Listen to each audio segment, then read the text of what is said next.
Hey guys, in here at Trend Lake Fight, and this week we are doing a review over the 500 Smith & Wesson. And this is one hell of a handgun.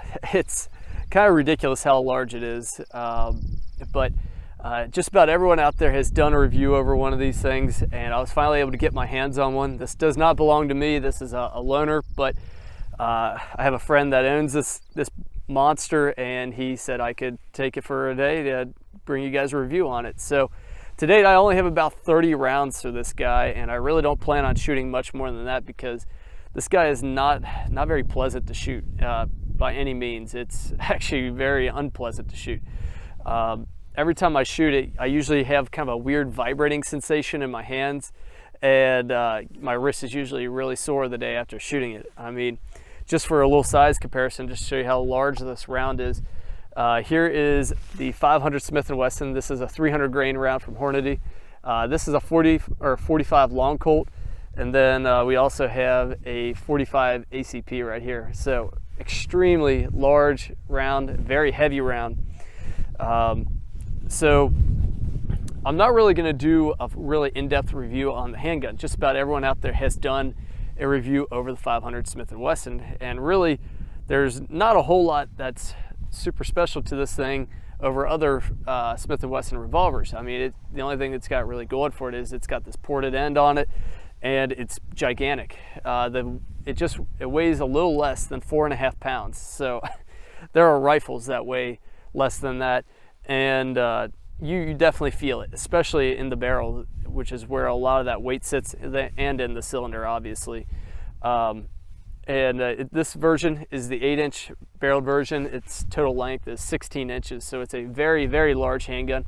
Especially in my hands, it looks gigantic. And I really don't have small hands either, but this thing is a monster. So I guess kind of the one thing I really wanted to hit on with this guy is what is the practical use of the 500 Smith & Wesson, because I see a lot of guys out there, they purchase these things, but you really never see them out in the wild. Out here in Alaska, a lot of guys like large magnum caliber revolvers for their bear guns, their bear defense guns. So when they're out fishing, when you're out hiking, hunting, whatever it may be, a lot of guys like things like 357s, 44 magnums, 10 mils.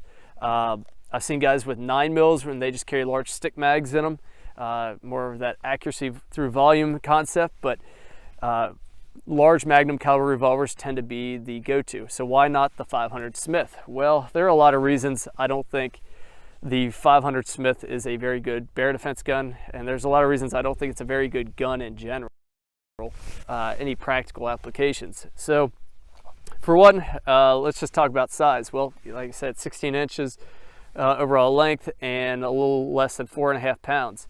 But besides that, the weight and the length of it, there are a lot of issues when it comes to holstering such a large handgun. Up here, a lot of guys like to carry their large revolvers on their chest. Well, the problem is this thing's just about as big as my chest, and so if you want to draw this thing from the chest, your arm just does not have that range of movement. Now you could say, well, I'll draw from the hip. A lot of guys don't like to draw from the hip up here just because if you're wearing waders, you're out fishing, there's always a chance that you could dip it in the water.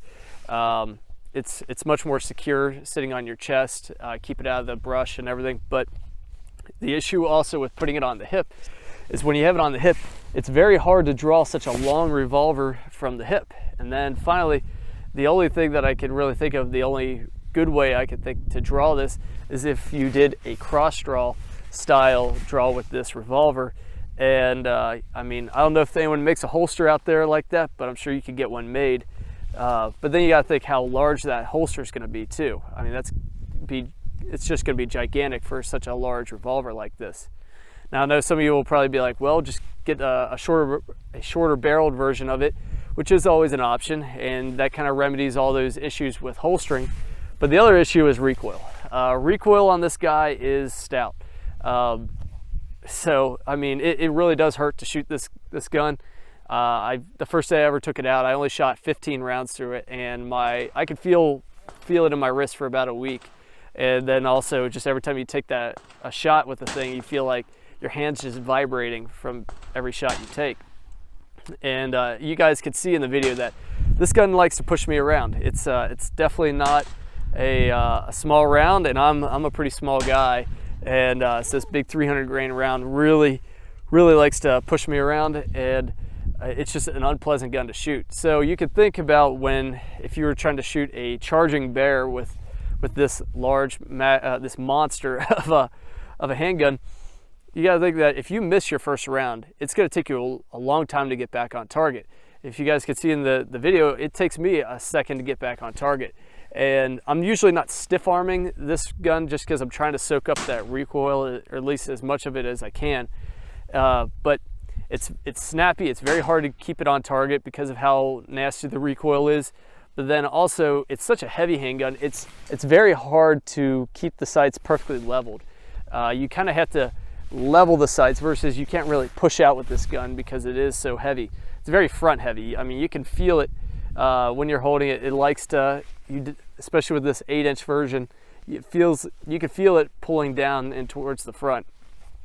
Now the little comp on here does help a little bit, but I mean, it doesn't matter how much you port this thing. You're still chucking a gigantic piece of lead down range, and it makes it for a very unpleasant shooting experience. But now, other uses for the handgun, really there aren't a whole lot outside of maybe bear defense, but even then I don't think it's a very good gun for it.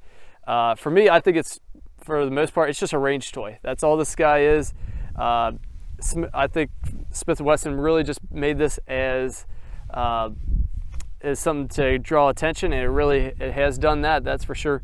But besides that, there's not many applications. You could take it hunting. There are little screws right here that you could take the sights off, and you could put a little scope on there. But I've never been a big fan of using handguns for hunting. I don't think it's a very practical way to go hunting. I'd much rather use a rifle than a handgun, especially a large handgun like this. So guys, I know this is going to be a pretty short review, but that is the 500 Smith & Wesson. If you guys if you really want one, I recommend go out there and get your hands on one and shoot it before you buy it, because I didn't think this thing would be that bad. When I would see the videos of guys shooting it, a lot of guys were like, it's not that bad. But after having shot it only about 30 times, I can tell you that I'm not the biggest fan of it. All right, it is a really cool range toy. It's always cool to see someone bring, or at least my buddy, it's always cool to see him bring it out and let someone at the range try it out for the first time. That's all it's really good for. It's just a range toy.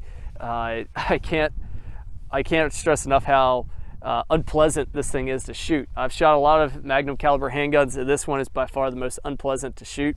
Now, I know some bigger guys out there are probably going to be like, well, it's really not that bad. You're just a small guy. Maybe that is the case, but even my friend that owns this, who's 6'3", I believe, he still doesn't find this thing very fun to shoot. It's literally just brings out whenever he wants to show off and get a laugh out of everyone. So guys, that's it for now. I just thought it'd be funny to show you this monster of a handgun on the channel. And thanks for watching, and remember to train like you fight.